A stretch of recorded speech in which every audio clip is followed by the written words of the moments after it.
una pequeña introducción, ¿no? ¿Qué es lo que vienen a buscar ustedes? Porque muchas veces decimos, bueno, tenemos que ir a cumplir con la cruzada, vamos, nos sentamos, y en realidad es más profundo que venir, sentarse y escuchar una charla. Es decir, qué es lo que ustedes vienen a buscar, qué es lo que esperan y qué es lo que le podemos devolver. Bueno, van camino hacia buscar el título de especialista, lo cual va a ser especialista en neurología.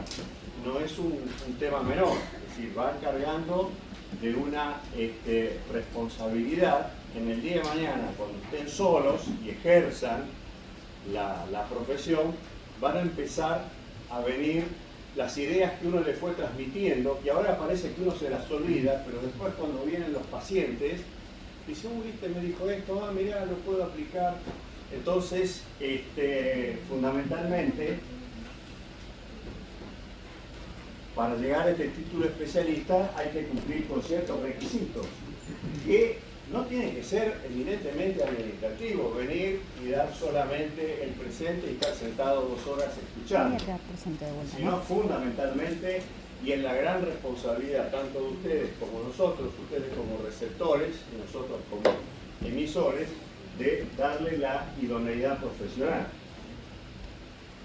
No pierdan esta oportunidad de aprender, no se repiten mucho las posibilidades de aprender, fundamentalmente por la cantidad de información que se le va a dar, que quizás no se le dé en el curso de todas las residencias, quizás no la puedan encontrar en algunos de los cursos o jornadas o congresos que se hacen, y las oportunidades de aprender no son muy frecuentes que uno las tenga. Entonces, aprovechemos esta oportunidad. Para esto hay que traer profesionales en el cual estén comprometidos, tengan idoneidad, sepan transmitir los conocimientos y fundamentalmente estén consustanciados con lo que es la docencia. Es decir, fundamentalmente para uno transmitirle nuestros conocimientos, tenemos que hacer lo que nos hubiese gustado que hicieran cuando nosotros, o cuando yo estaba sentado donde están sentados ustedes. Entonces, hay que despojarse de egoísmo y tratar de transmitirles a ustedes lo mejor que se pueda, porque para nosotros el día de mañana encontrarlos y que sean exitosos como profesionales, la verdad que es un gran orgullo para nosotros. Sófocles, el rey Edipo, antes de Cristo, dijo, para curar hay que saber, y el saber tiene su precio.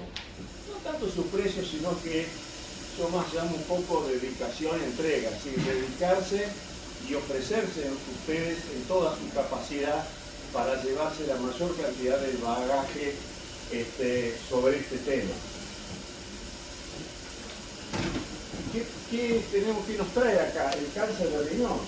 Si bien la frecuencia es baja del cáncer de riñón, es un tema medular, es un tema sustancial en la práctica médica, en la cual ustedes tienen que conocer en profundidad el tema, porque van a ver un paciente que le van a nombrar la palabra cáncer y no es un tema menor. Tengan en cuenta que cuando ustedes ven un paciente, no son pacientes que tienen 5 sentidos, el paciente tiene 10 sentidos, son pacientes hipersensibles. Entonces, es una patología que nosotros no podemos ignorar el transmitírsela correctamente a un paciente. Pero por encima de lo que uno le transmita, nosotros lo que tenemos que hacer es que ustedes saquen cierto conocimiento de lo que sabemos, pero fundamentalmente es despertar la inquietud de ustedes para el día de mañana revisar lo que se enseña, porque la ciencia avanza gracias a que se revise, porque si ustedes reproducen taxativamente lo que uno le dice, son reproductores de las experiencias de otros y la ciencia queda estancada. Hay que revisar y analizar lo que uno les enseña, por eso lo que uno acá desarrolla tiene que ser inquietudes para el día de mañana ustedes profundizar un poco más el tema y revisar lo que uno les ha dicho. Entonces,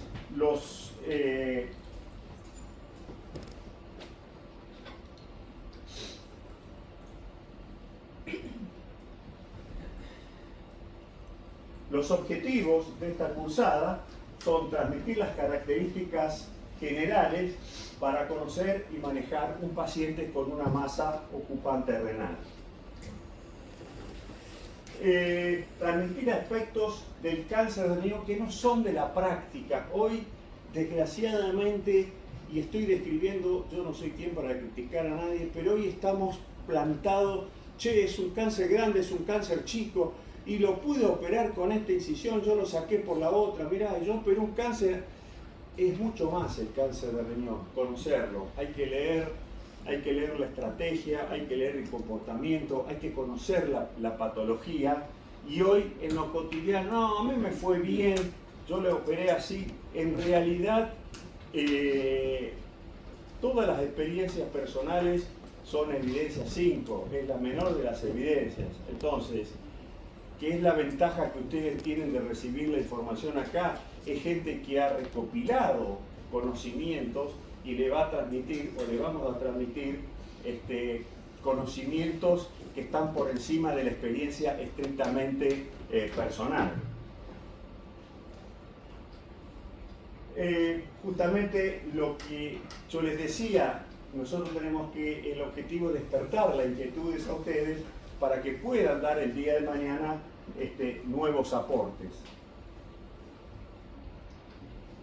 Los avances no son para crear la necesidad de crear cosas nuevas, sino mirar con ojos nuevos o con ojos actuales viejos conceptos. En el año 1, después de Cristo, Calícamo, que era un bibliotecario de la biblioteca de Alejandría, en esa época la más grande del mundo, descubrió a través del vapor que podía mover un objeto a través del vapor. Eso transmitido ahora, después de 2000 años, ¿qué significa? ¿Qué significa hoy?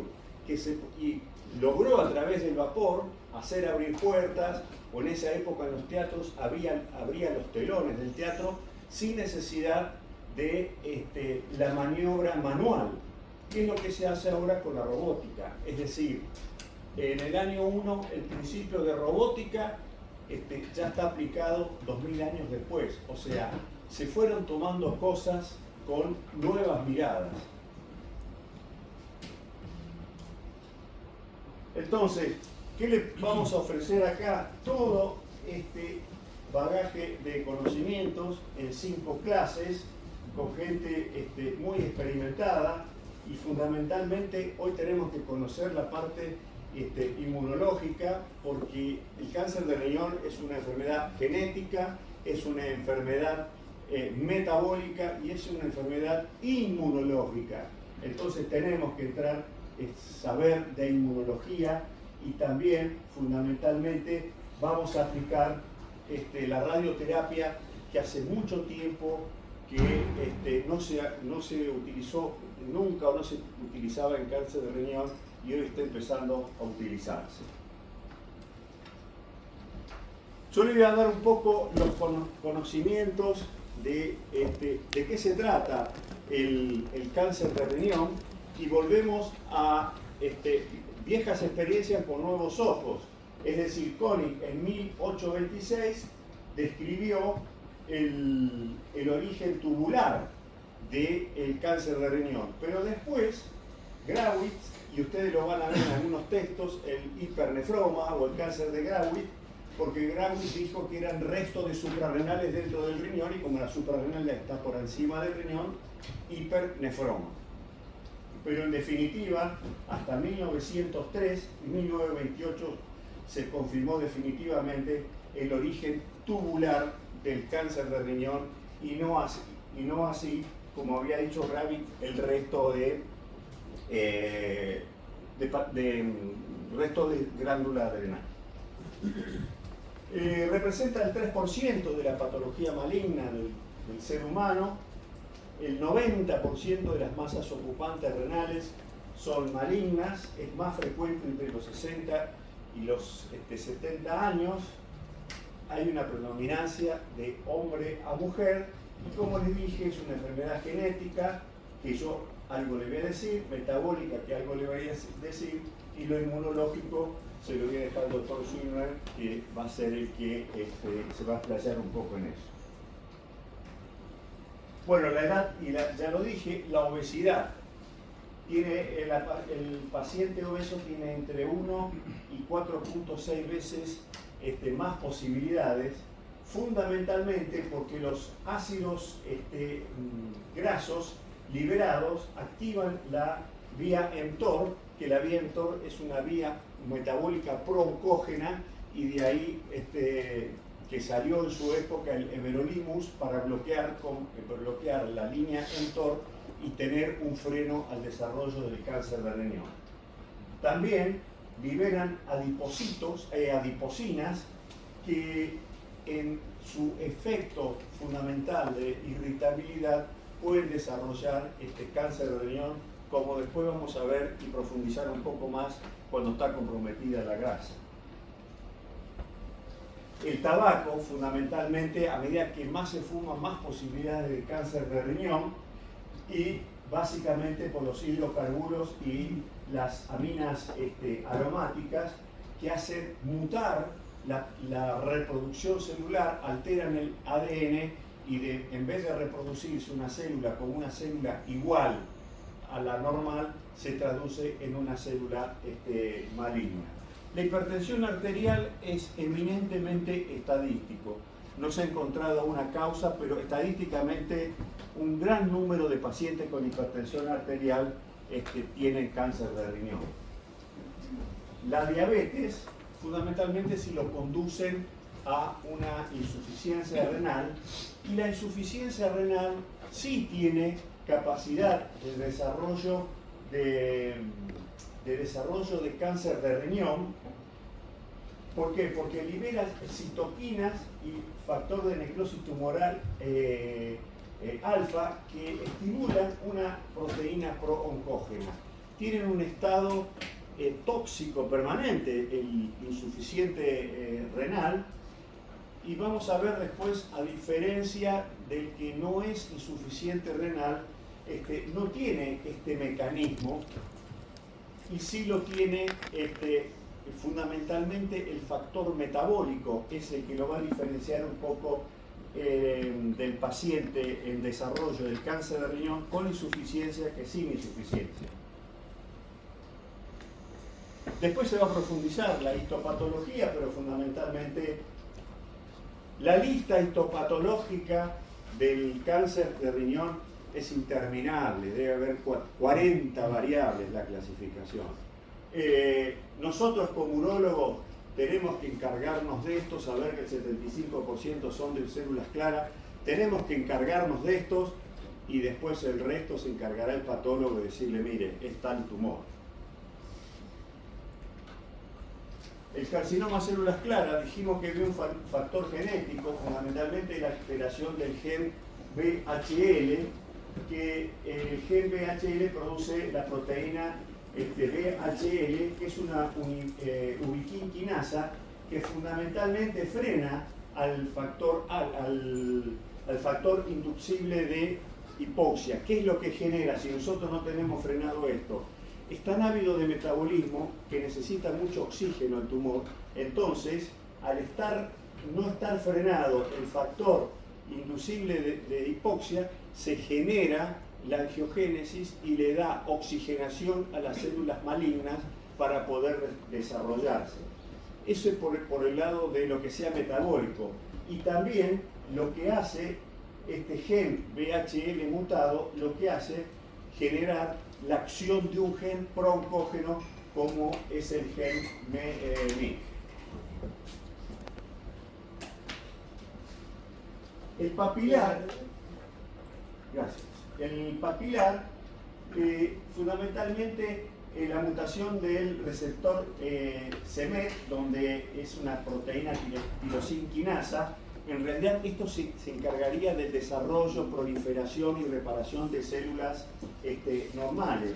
Pero al perder la mutación, es decir, lo que tiene el cáncer de riñón es que genera una gran capacidad de mutación. Y al hacer mutar este receptor, lo que provoca es el estímulo para el desarrollo de células malignas. La mutación del gen, la generación de las células malignas, lo hace a través de la fumarata hidratasa, que pierden la capacidad de utilizar el oxígeno y desarrollan las células malignas. Cuando falta el oxígeno, se estimula el estimulador del EPOX, se crea la angiogénesis y se crea el ambiente propicio para el desarrollo de las células malignas. El cromófobo fundamentalmente hace mutar la foliculina, que se frena un elemento que sería de bloqueo antitumoral y lo que genera el desarrollo del cromófobo por mutación del gen Berger-Dubé, que está ubicado en el cromosoma 17. El más agresivo de todos es el de túbulos colectores, y la biología es poco conocida y realmente son tumores que crecen rápidamente y en general la sobrevida no pasa a los 6 meses. Entonces ya, ¿de dónde nace el cáncer de riñón? Ya dijimos que nace del túbulo contorneado proximal. La mayoría, casi el 90%, 95%, crece de allí. El resto, los cromófobos y el de Bellini, que sería el 6%, lo hace de los túbulos colectores. ¿Y por qué sale del túbulo contorneado proximal? Porque la célula maligna es muy ávida de metabolismo, necesita mucho metabolismo para subsistir. El mayor caudal sanguíneo y la mayor absorción de glucosa, por lo cual la mayor actividad metabólica y la mayor utilización de energía está en la corteza renal a través de los túbulos proximales. Pero ¿qué pasa? Se agota la glucosa a ese nivel y lo que tiene estas células malignas, el ciclo de Krebs, cuando se queda sin glucosa, echa mano a los ácidos grasos o echa mano a las proteínas. Pero lo que describió Otto Warburg, un alemán que recibió el premio Nobel de Medicina en el año 1900 y pico, fue que describió la glucólisis aeróbica. ¿Qué significa?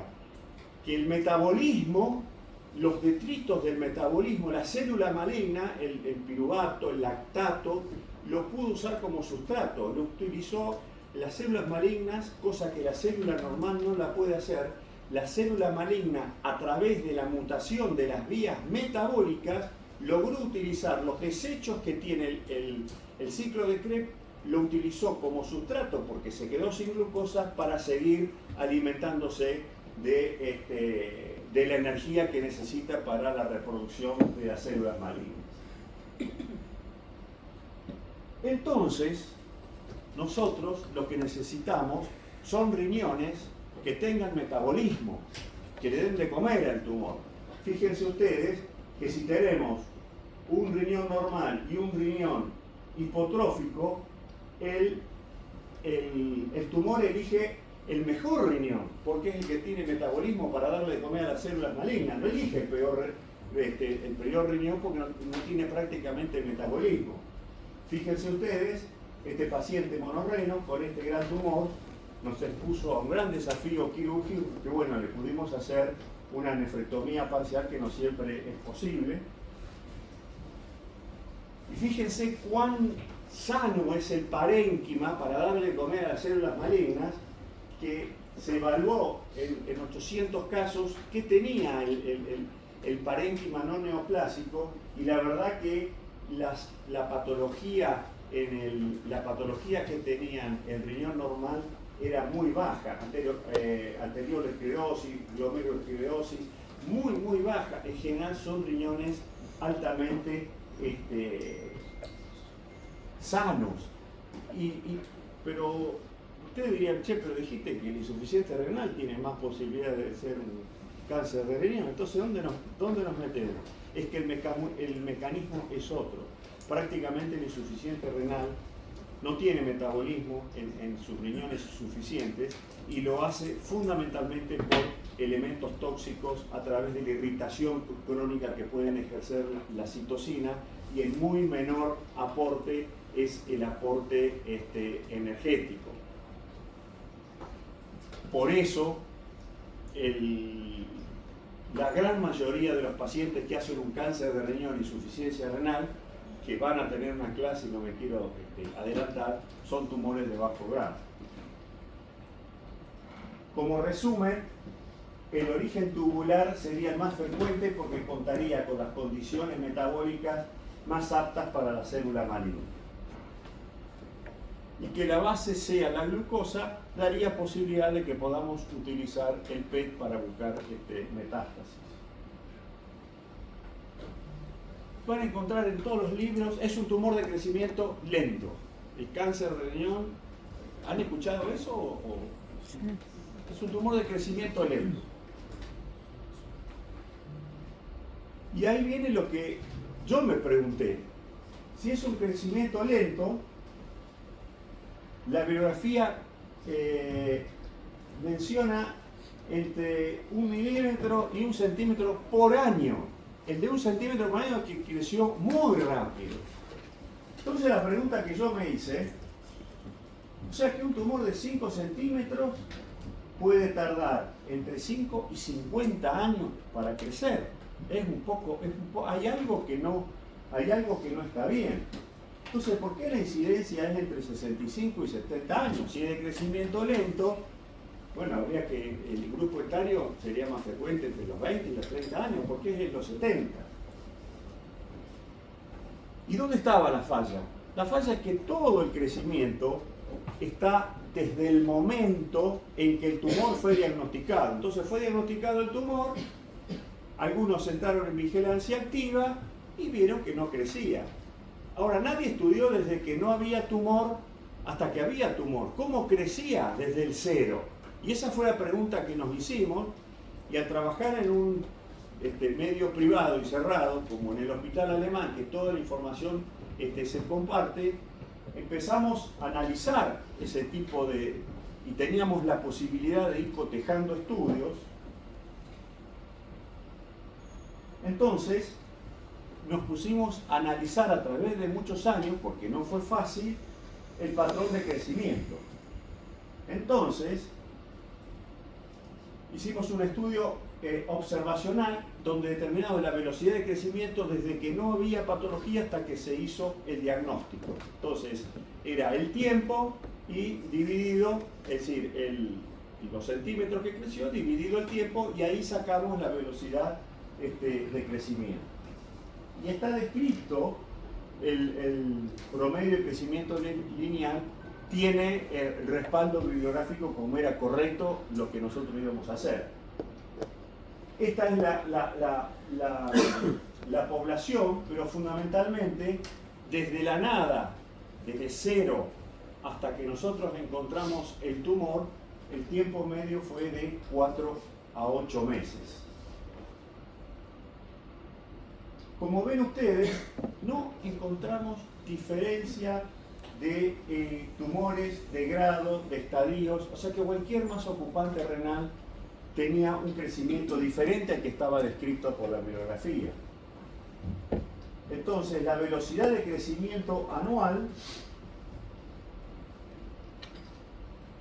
fue de 0,4 a 1,66 centímetros por mes.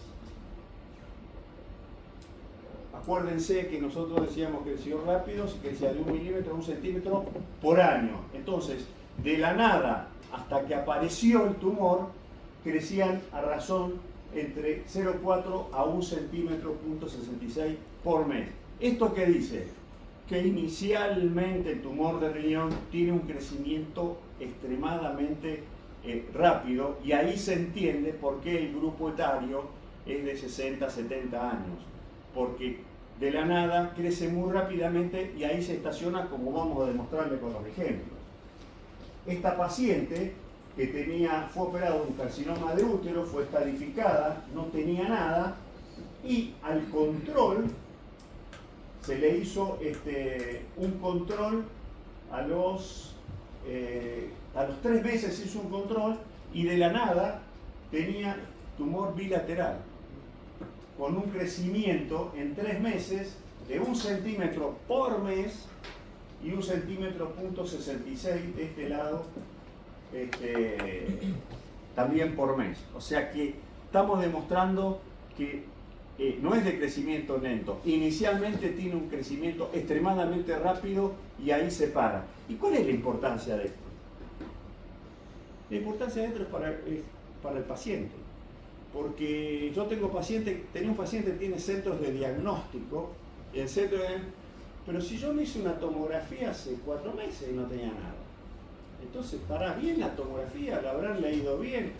En realidad, estaba bien leída, porque no estaba el concepto de crecimiento rápido inicial del cáncer de riñón.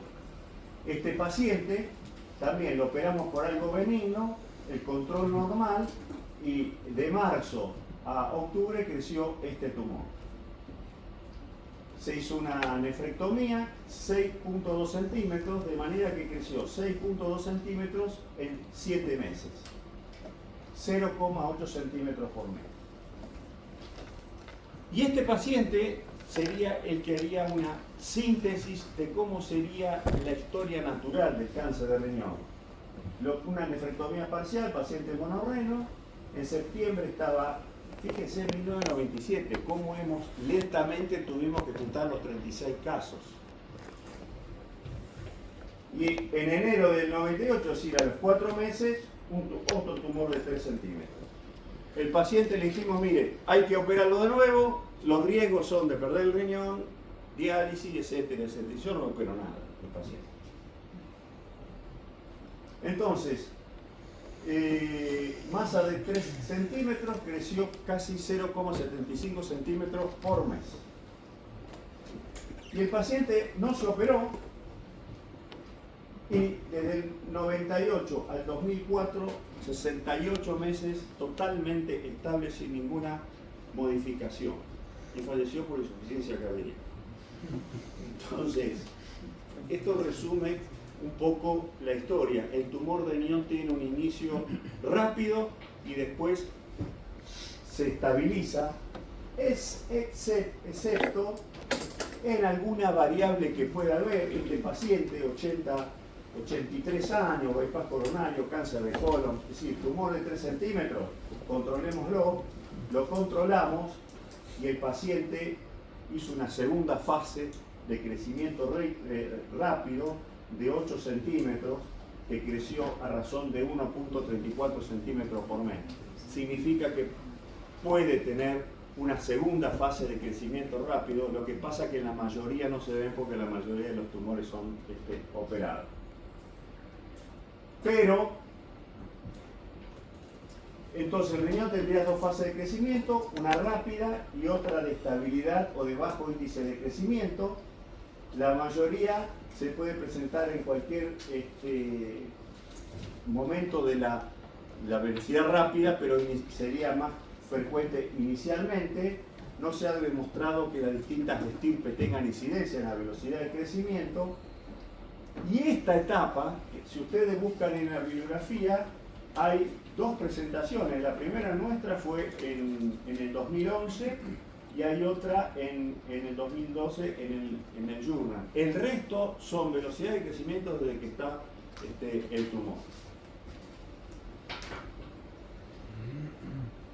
La forma de crecimiento, esto es importante, la forma de crecimiento puede ser por compresión, que es lo más común. Lo más común es que el riñón se abroquele en su microatmósfera y tenga más capacidad de compresión que de invasión. Como ustedes ven, nosotros pudimos sacar, y fíjense en las pseudocápsulas, cuando más grande es el tumor, más capacidad tiene de pseudocápsulas. Por eso los tumores intraparenquimatosos, pequeños, en general no hacen pseudocápsulas, son más difíciles de sacar y son más fáciles de tener recidiva porque no tienen el límite que genera la pseudocápsula.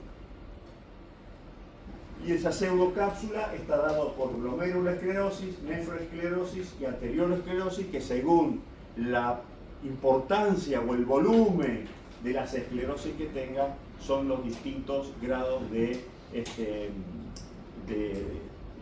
compacto o menos compacto la cápsula. Entonces, ¿por qué es importante saber que comprime? Porque se puede hacer una resección subcapsular. Y uno diría, sí, subcapsular, pero la nefrectomía parcial, miren, fue muy criticada la resección subcapsular. Y si nos remitiéramos solamente a la resección subcapsular, muchísimos si nos confiáramos en eso, muchísimos de los tumores que hacemos resección subcapsular tendríamos que haberle hecho una nefrectomía radical y hoy se hubiesen perdido inútilmente muchas masas renales. Entonces, para ver qué seguridad me da una resección subcapsular, sí, están perforadas, pero solamente el 10% llegan al parénquima de las pseudocápsulas perforadas por el tumor. Pero la evaluación entre las cápsulas perforadas y no perforadas no encontró diferencia en la progresión y la mortalidad de los casos. Esto hay, lo menos frecuentes son con estas, en general, sin límites definidos, son por invasión, invaden el parénquima y están asociados a tumores de mayor grado de mortalidad y tumores más malignos. El crecimiento por compresión genera pseudocápsulas que permite realizar una cirugía conservadora subcapsular. Los distintos grados de esclerosis van a dar el espesor de la pseudocápsula y los tumores que crecen por invasión son tumores de mayor grado de malignidad. Esto es importante para que ustedes ahora lean, también puedan leer las tomografías computadas. ¿Cómo es el compromiso con la vía excretora? Y fíjense ustedes, este tumor, que prácticamente la pelvis casi ni la vemos acá rechazada, el uréter, se ve el uréter. Entonces uno diría, ching, invade, ¿cómo es esto? Y la verdad que, si ustedes ven acá, la pelvis no la vemos, acá el uréter, la vía excretora la disecamos y vemos que la pelvis está intacta y el uréter está intacto, a pesar del íntimo contacto.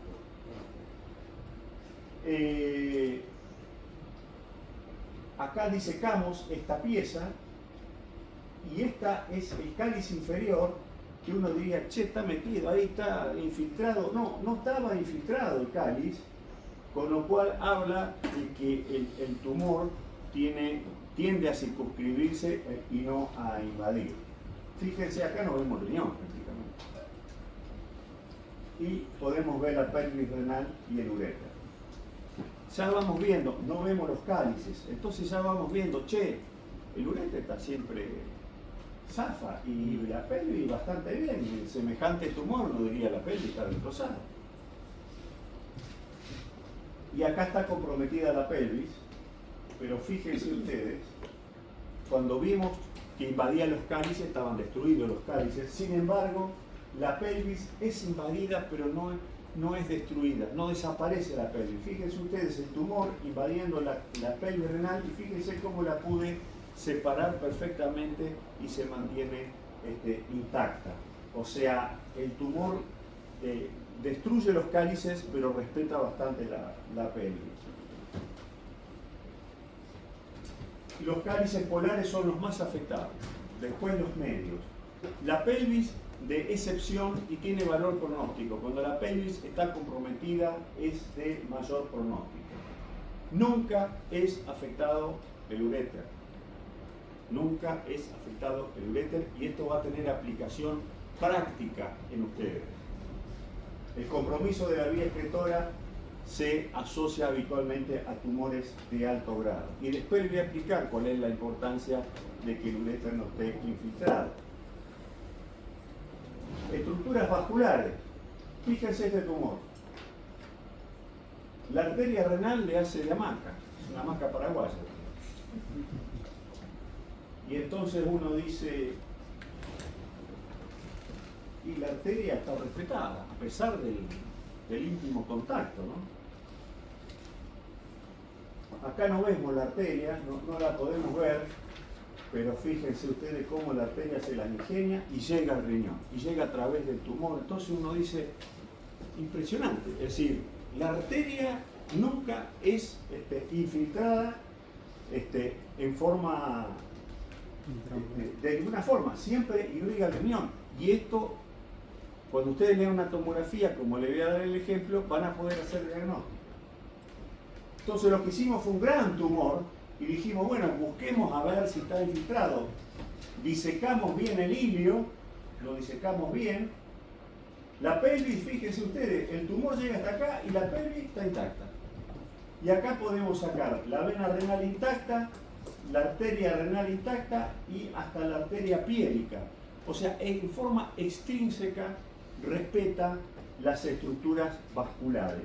La única afección que tiene vascular es endoluminal, el trombo venoso, que es el 9% de los casos. Fíjense ustedes la arteria piérica ahí como está totalmente respetada. Entonces, el riñón no afecta en forma extrínseca los elementos vasculares, la única invasión es intravascular, la vena, y se asocia a tumores de alto grado, los de las venas. Y dijimos que no afecta a la vía excretora, excepcionalmente la vena, excepcionalmente la pelvis, nunca el uréter, y acá tenemos dilatación de la vía excretora. Entonces uno diría, algo hay que buscar por otro lado. No es primitivo de riñón, si no, no tendría por qué tener esa dilatación de la vía excretora. Y exactamente, le hicimos una biopsia y se trataba de un linfoma. Y en este otro caso, dijimos que nunca la arteria es afectada. Le he mostrado casos donde pasa a través del tumor y siempre está permeable. Entonces nos encontramos con un riñón hipoperfundido. Bueno, primitivo de riñón no puede ser, o sea, al menos los más comunes. Entonces hicimos una biopsia y resultó ser un sarcoma.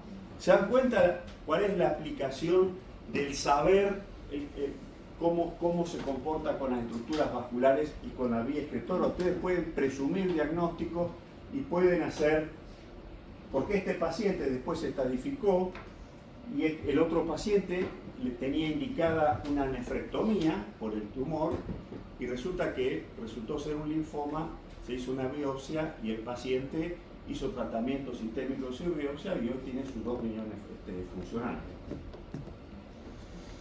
Estadio T3 y T4, estadio T2 y T3. Bueno, la invasión de la grasa no depende del tamaño. Hay pequeños tumores que invaden la grasa y hay grandes tumores que no la invaden. La tendencia es a no invadir la grasa y muchas veces es difícil diagnosticar previamente si se trata de un estadio T2 o un estadio T3. Después de toda una disquisición y trabajo, si invade la grasa perirenal es más grave que si la del seno renal. Bueno, vamos y venimos, es discutible. Pero la invasión de la grasa habla, cuando está invadida, el tumor es de distinto pronóstico, a pesar de ser un tumor más pequeño que si fuera un T2, por ahí un tumor más grande, T2, tiene mejor pronóstico que un tumor más chico, T3, y le voy a explicar por qué. El compromiso de la grasa, lo que hace, la grasa genera leptina y lo que hace contrarresta la adiponectina genera como una barrera para el desarrollo de células malignas. En cambio, al tener predominancia la leptina, estimula más el desarrollo de células malignas y también se generan vasos de neoformación, tanto linfáticos como vasculares, que son vías de diseminación hacia distancia del tumor. Cosa que al no tener el compromiso de la grasa, los estadios T2 no tienen esta posibilidad de ser más agresivos. Por eso los estadios que invaden la grasa, la diferencia es esta con el estadio T2. El estadio T4, que es el invadir estructuras vecinas, y la verdad que no es la característica del cáncer de riñón. Todo lo que yo les dije, seguramente en algún lado, alguna excepción a esto lo tienen, y eso habla del cáncer de riñón. Uno evaluó la mayoría de las cosas, pero tiene comportamientos muy erráticos el cáncer de riñón. Y es importante esto de que no hay estadios T4 prácticamente. Sí, porque ustedes le van a informar esta tomografía y le van a decir cáncer de riñón, de gran masa, etcétera, que compromete el hígado o compromete el vaso. No lo invaden. Si uno lo analiza bien, es altamente, el cáncer de riñón debe ser una de las únicas masas malignas del organismo que pueden tener gran tamaño y respetar las estructuras vecinas. Y le digo esto porque, dos detalles, porque cuando lean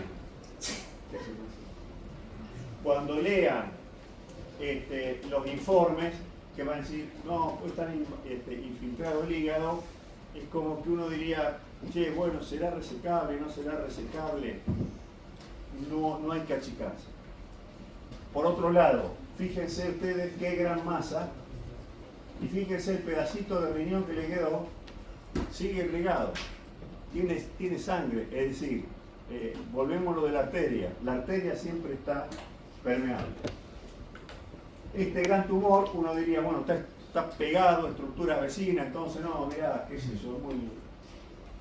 Y la verdad que fíjense ustedes, está totalmente encapsulado, no invade las estructuras vecinas.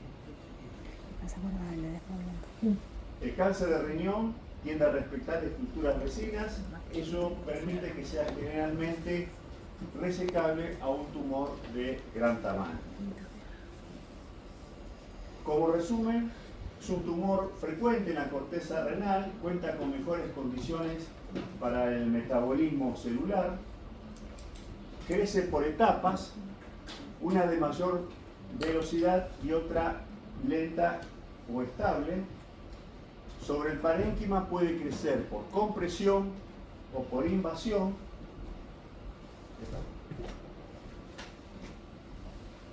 Tiende a circunscribirse dentro de la atmósfera renal y respeta las estructuras vecinas. No invade lo que dijimos en forma extrínseca los elementos vasculares, sí intrínseco a la vena. La arteria siempre es libre. Los cálices son más afectados, fundamentalmente los polares y los medios, y por último los medios. La pelvis de excepción y nunca el ureter. Bueno, esto es una foto que siempre muestro, que volviendo a mi casa miro y veo que la imagen que se ve del sol entre el follaje de los árboles tiene forma de riñón. Así que bueno, eso era todo. No sé si les